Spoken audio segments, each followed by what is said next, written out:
হে মুমিনগণ, তোমরা আল্লাহকে ভয় করো, ব্যক্তিকেন্দ্রিক। ইত্তাকুল্লাহ হাক্কা তুকাতিহি, এমনভাবে ভয় করো যেভাবে ভয় করা দরকার, মানে পরিপূর্ণ তাকওয়া অবলম্বন করো।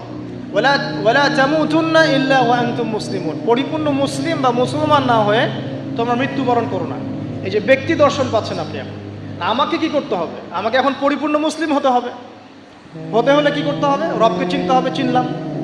গাইডেন্স, পথ প্রদর্শক লাগবে, পেলাম। আমার কিতাব লাগবে, পেলাম। ওর ব্যাখ্যা লাগবে, পেলাম।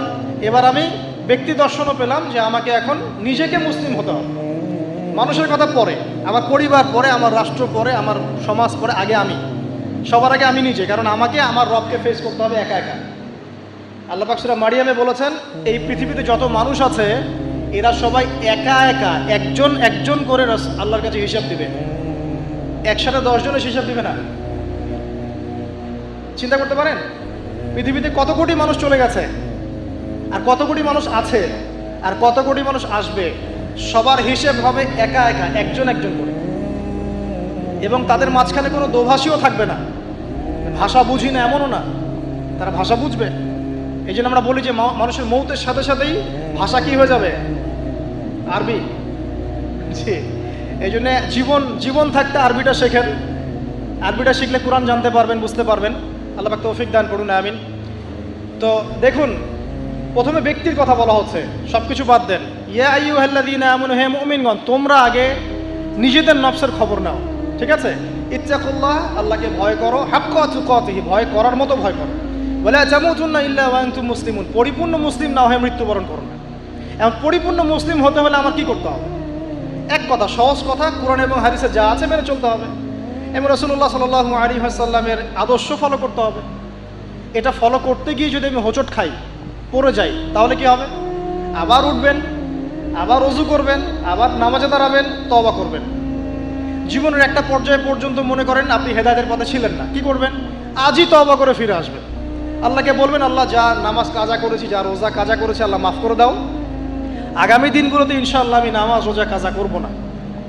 আগামী দিনগুলোতে মৃত্যু পর্যন্ত আমি কোরআন সুন্নাহ মেনে চলবো ইনশাআল্লাহ। তওবা করে ফিরে আসেন। ব্যক্তি ভালো হলে পরিবার ভালো হবে না? পরিবারগুলো ভালো হয়ে গেলে সমাজটা ভালো হবে না ইনশাআল্লাহ? আর এই রাষ্ট্রটা কি সমাজের বাইরে না ভিতরে? সমাজ নিয়ে রাষ্ট্র হয় না, রাষ্ট্র নিয়ে সমাজ হয়? রাষ্ট্রবিজ্ঞান পড়েন, সমাজবিজ্ঞান পড়েন, সমাজ নিয়েই কিন্তু রাষ্ট্র। আগে কিন্তু এই বর্তমান সময়কার এই গ্লোবাল রাষ্ট্রের কাঠামোটা ছিল না। কিন্তু প্রাচীন গ্রিকের দর্শন পড়েন, ওদের ফিলোসফিগুলো পড়েন, ওখানে কিন্তু ছোট ছোট নগর রাষ্ট্র ছিল, ছোট ছোট নগর রাষ্ট্র, এগুলোই তখন রাষ্ট্রের ভিত্তি ছিল। মদিনা কি তখনকার এখনকার এরকম বড় ইউনাইটেড নেশনসের মধ্যে ছিল? ওই ছোট্ট একটা কাঠামো ছিল, ওটাই রাষ্ট্র ছিল। কোরাইশরা যে গোত্রকেন্দ্রিক থাকতো, ওইটাই ছিল ওই সময়কার রাষ্ট্রকেন্দ্রিক কাঠামো। তো সমাজ নিয়ে রাষ্ট্র হয়। সেখানে আমরা যদি সমাজের মানুষ ঠিক না হয়, শুধু উপরের দিকে আঙ্গুল তুলে কোনো লাভ হবে না। কারণ এই মানুষগুলো তো আসমান থেকে টপকে পড়ে নাই, এই মানুষগুলো সমাজ থেকে উঠে আসছে। তো এই জন্য ব্যক্তির কথা আল্লাহ পাক আগে বলছেন যে তোমরা আগে নিজেরা পরিপূর্ণ মুসলমান না হয়ে মারা যেও না। আর সূরা মাইদা আল্লাহ পাক বলছেন, ইয়া আইয়ুহাল্লাযীনা আমানু, হে মুমিনগণ, আলাইকুম আনফুসাকুম, তোমরা নিজেরা নিজেদের নফসের খবর আগে নাও। লা ইয়াদুররু মান দাল্লা ইন ইহতাদাইতুম, তোমরা যদি হেদায়েতের উপর থাকো, যারা পথভ্রষ্ট হয়ে গেছে, এই পথভ্রষ্টতা তোমাদের কোনো ক্ষতি করবে না। কেউ যদি পথভ্রষ্ট হয়ে যায়, আপনার কোনো সমস্যা নেই, আপনি আগে নিজে ঠিক হন, পরে আপনি তাকে ঠিক করতে যাবেন যখন আপনি তার যোগ্য হবেন। তখন এমন জামানার কথা নবীজি বলেছেন সাল্লাল্লাহু আলাইহি ওয়াসাল্লাম, যেই জামানায় আমানত থাকবে না, সত্য মিথ্যা হয়ে যাবে, মিথ্যা সত্য হয়ে যাবে, ন্যায় অন্যায় হবে, অন্যায় ন্যায় হবে, হক বাতিল হবে, বাতিল হক হয়ে যাবে। এই জামানার কথা নবীজি বলছেন। তখন সাহাবী জিজ্ঞাসা করছেন যে ওই সময় আমি কি করব? ইয়া রাসূলুল্লাহ, নবী সাল্লাল্লাহু আলাইহি ওয়াসাল্লাম বলছেন, ওই সময় তুমি তোমার নিজের নফসের খবর নাও। তুমি নিজে ঘরে থাকো, বিনা প্রয়োজনে ঘরের বাইরে যেও না, মানুষের সাথে কম মেলামেশা করো, বেশি কথা বলতে যেও না, বাসায় থাকো এবং নিজের পাপের জন্য ক্রন্দন করতে থাকো, ইনশাআল্লাহ আল্লাহ পাক তোমাকে মাফ করবে। তো ওই রকম জামানা কি এখন আসে নাই? বুঝতে পারেন না পরিবেশ পরিস্থিতি দেখে? তো এখানে আমাদের সবার আগে কর্তব্য হচ্ছে নিজেকে ঠিক করা, নিজের যত্ন নেওয়া, নিজের নফসের যত্ন নেওয়া। তারপর কি, যখন আমি পরিপূর্ণ মুসলিম হব ইনশাআল্লাহ, এরপরে আপনি চলে যাবেন আপনার শিক্ষা ক্ষেত্রে, তাই না? আপনি শিক্ষা দর্শনে যাবেন। এখানে আপনি কি শিখবেন? আমি সবসময় বলি, আপনারা যেখানে পড়াশোনা করছেন সেগুলো পড়বেন, কোনো সমস্যা নেই, কিন্তু আপনাকে কোরআন এবং হাদিসের কিছু বেসিক নলেজ অর্জন করতে হবে।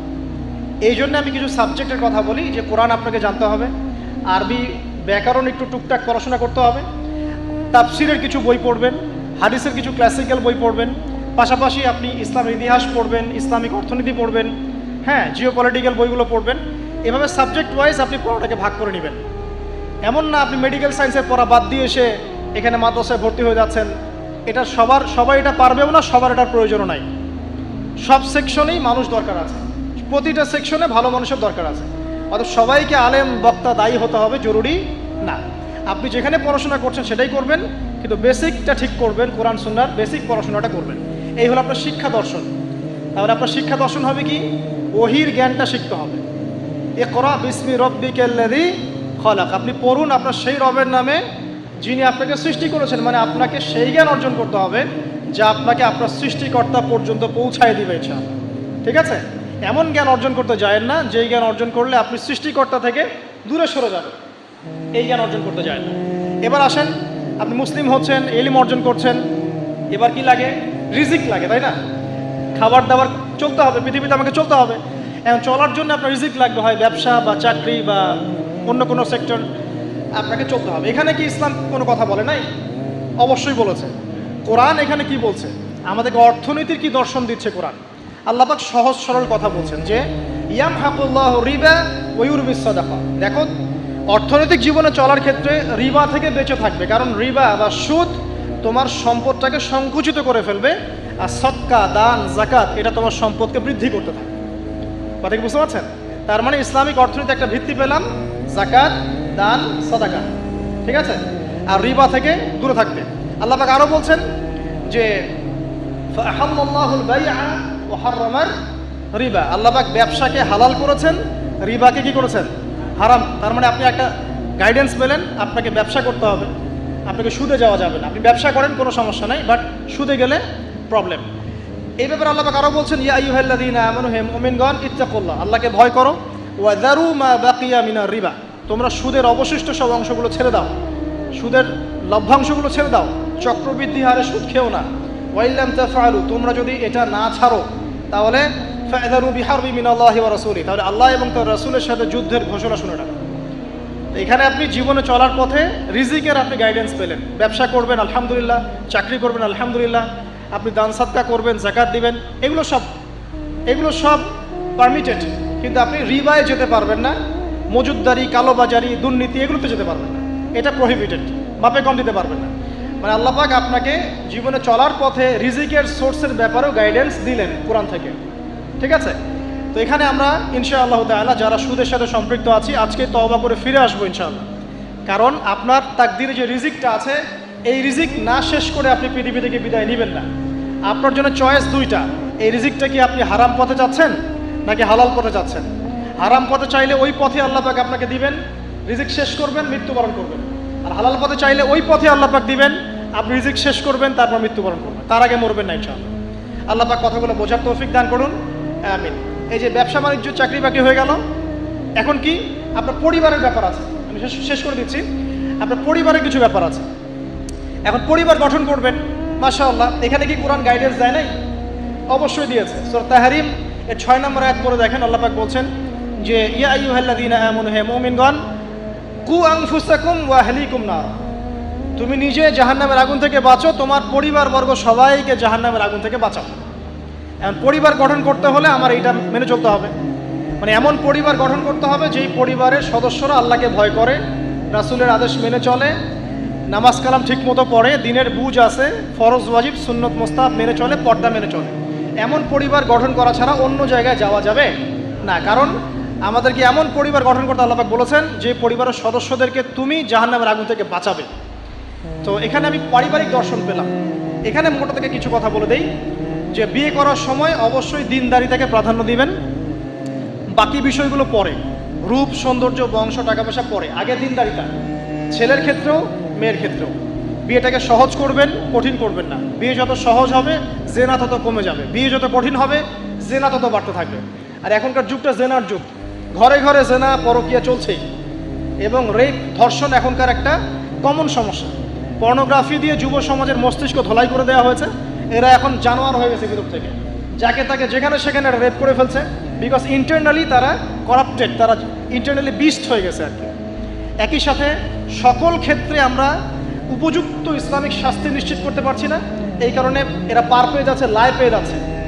তো সব মিলিয়ে এই আপনার পরিবারকে যখন আপনি গঠন করবেন, দিনদারিতাকে প্রাধান্য দিবেন, পর্দাকে প্রাধান্য দিবেন, নামাজ পড়ে কিনা, ফরজ ওয়াজিব মেনে চলে কিনা, এগুলো দেখবেন।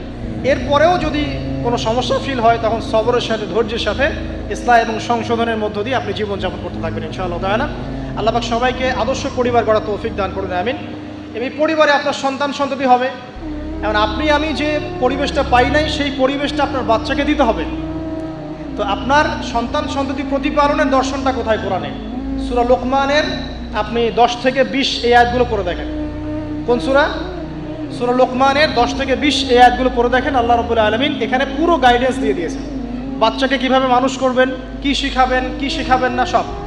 লোকমান আলাইহিস সালাম তার বাচ্চাকে শেখাচ্ছেন, শিরিক করো না, সৎ কাজের আদেশ দিও, অসৎ কাজে নিষেধ করো, সবর করো, মানুষ ভালো মন্দ বলবে তখন সবর করো, পিতা মাতার অবাধ্য হয়েও না, ঠিক আছে? তবে পিতা মাতা যদি তোমাকে আল্লাহর বিরুদ্ধে নিয়ে যায়, তখন তাদের সাথে সবরের সাথে আচরণ করো, কিন্তু তাদের সাথে কটু আচরণ করো না, তাদের কথা মেনে নিও না। যদি তারা তোমাকে শিরিক করতে বলে, ওদের কথা মেনে নিও না, কিন্তু তাদের সাথে ভালো আচরণ করো। তো এখানে আপনাকে পুরো গাইডেন্স দেওয়া হবে কিভাবে আপনি সন্তান প্রতিপালন করবেন। এছাড়া এখনকার প্যারেন্টিংয়ের অনেক বই আছে, এগুলো কিনবেন, ইসলামিক ফ্যামিলি গড়ে তোলেন। আল্লাহ পাক তৌফিক এনায়েত করুন, আমিন। সর্বশেষে যে বিষয়, যে এরপর আপনি সমাজে চলাফেরা করছেন, তো সমাজ নিয়ে কি ইসলাম কোনো কথা বলে নাই? এক বাক্যে আমি বলছি, সমাজের বিষয়গুলো কোথায় আছে? কুরআনুল কারীমের মধ্যে একটা সূরা আছে, সূরাতুল হুজুরাত। কোন সূরা? সূরা হুজুরাত। এই সূরা হুজুরাতটা পুরো বাসায় গিয়ে পড়ে ফেলেন, দেখবেন একটা সমাজ কিভাবে চলবে বা চলা উচিত, আল্লাহ পাক এখানে সব কিছু বলেছেন। একটা বিষয় আল্লাহ পাক বাদ দেন নাই। শুধুমাত্র এই সূরার উপর যদি এই বাংলার এই মুসলিম সমাজ আমল করতে পারে, ইনশাআল্লাহ এই সমাজে কোনো অন্যায়, অবিচার, জুলুম থাকবে না ইনশাআল্লাহ। এবং ইনশাআল্লাহ পুরো সোসাইটি মিলেই জান্নাতে যাবে ইনশাআল্লাহ। আমরা আমাদের সমাজকে ভালোবাসবো, অবশ্যই দেশকে ভালোবাসবো, এবং আমরা চাবো যে আমাদের পুরো কমিউনিটি নিয়ে যেন আমরা আল্লাহর সাথে সাক্ষাৎ করতে পারি, জান্নাতে যেতে পারি। এই কারণে আমাদের উপর নৈতিক দায়িত্ব যে কোরআন থেকে এই সলিউশনগুলো মানুষের সামনে তুলে ধরা। আল্লাহ পাক যেন আমাদের সবাইকে আদর্শ সমাজ গড়ার তৌফিক দান করেন এবং সূরা হুজুরাতের উপর আমল করার তৌফিক এনায়েত করেন। আচ্ছা, সর্বশেষ একটা পয়েন্ট বলে শেষ করে দেই, আমাদের সময় চলে যাচ্ছে। আমি এতক্ষণ যে কথাগুলো বলেছি, এই কথাগুলোর সামারি করে দিই আগে। প্রথমে আমি আপনাকে বলেছি যে এই জীবনে আমরা চিরস্থায়ী নই, মৃত্যুবরণ করতে হবে। সো আমাদের হাতের সময় আছে হায়েস্ট 50, 60, 70 বা 100 বছর। এই সময়টুকুতে আমি কিভাবে আল্লাহর পথে চলবো, আল্লাহ পাক একা ছেড়ে দেন নাই। আমরা রবকে চিনেছি আয়াতুল কুরসির মধ্য দিয়ে, সূরা ইখলাসের মধ্য দিয়ে। সেই রবের দাসত্ব করব কিভাবে, আল্লাহ পাক দিয়েছেন কোরআন এবং এর ব্যাখ্যা হাদিস, এটা ফলো করব। কিভাবে ফলো করব? নবী সাল্লাল্লাহু আলাইহি ওয়াসাল্লামের আদর্শ অনুযায়ী ফলো করব, সাহাবীদের মতো করে ফলো করব ইনশাআল্লাহ।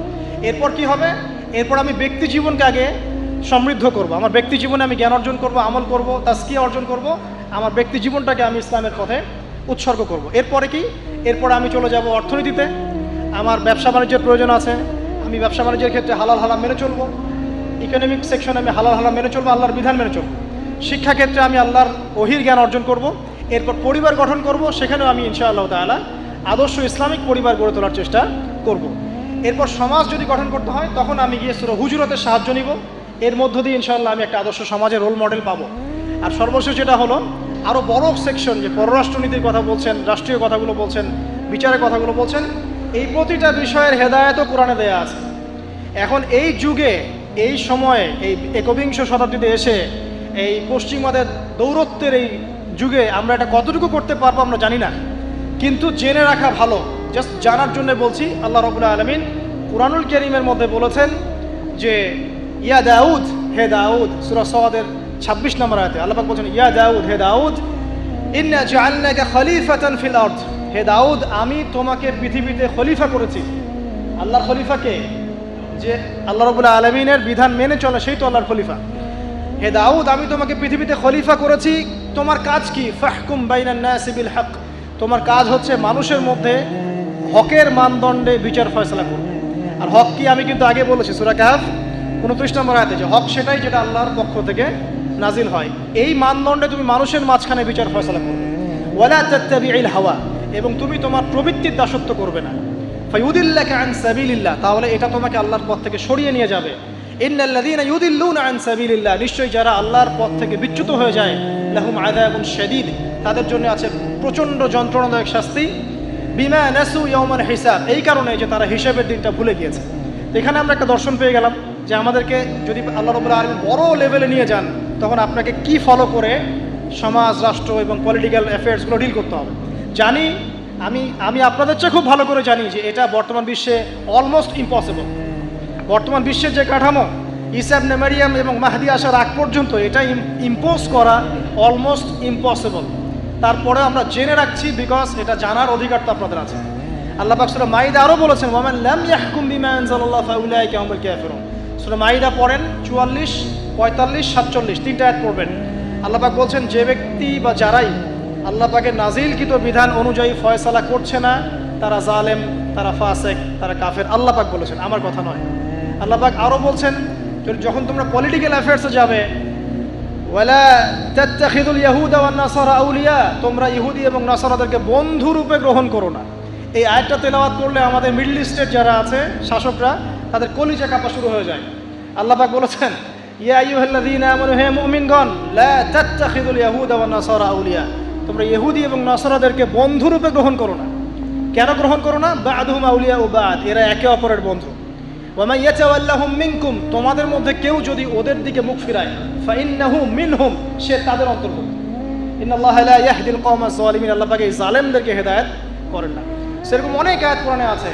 এখানে যখন আল্লাহ পাক ওই লেভেলে মানুষকে নিয়ে যাবে, তখন তার উচিত হবে, যদি তার সামর্থ্য থাকে, ক্ষমতা থাকে, তাহলে আল্লাহ রাব্বুল আলামিনের সেই বিধানগুলোকে ইম্পোজ করা, যেটা আমি বলে দিলাম এই দাজ্জালীয় সভ্যতার যুগে এটা অলমোস্ট ইম্পসিবল।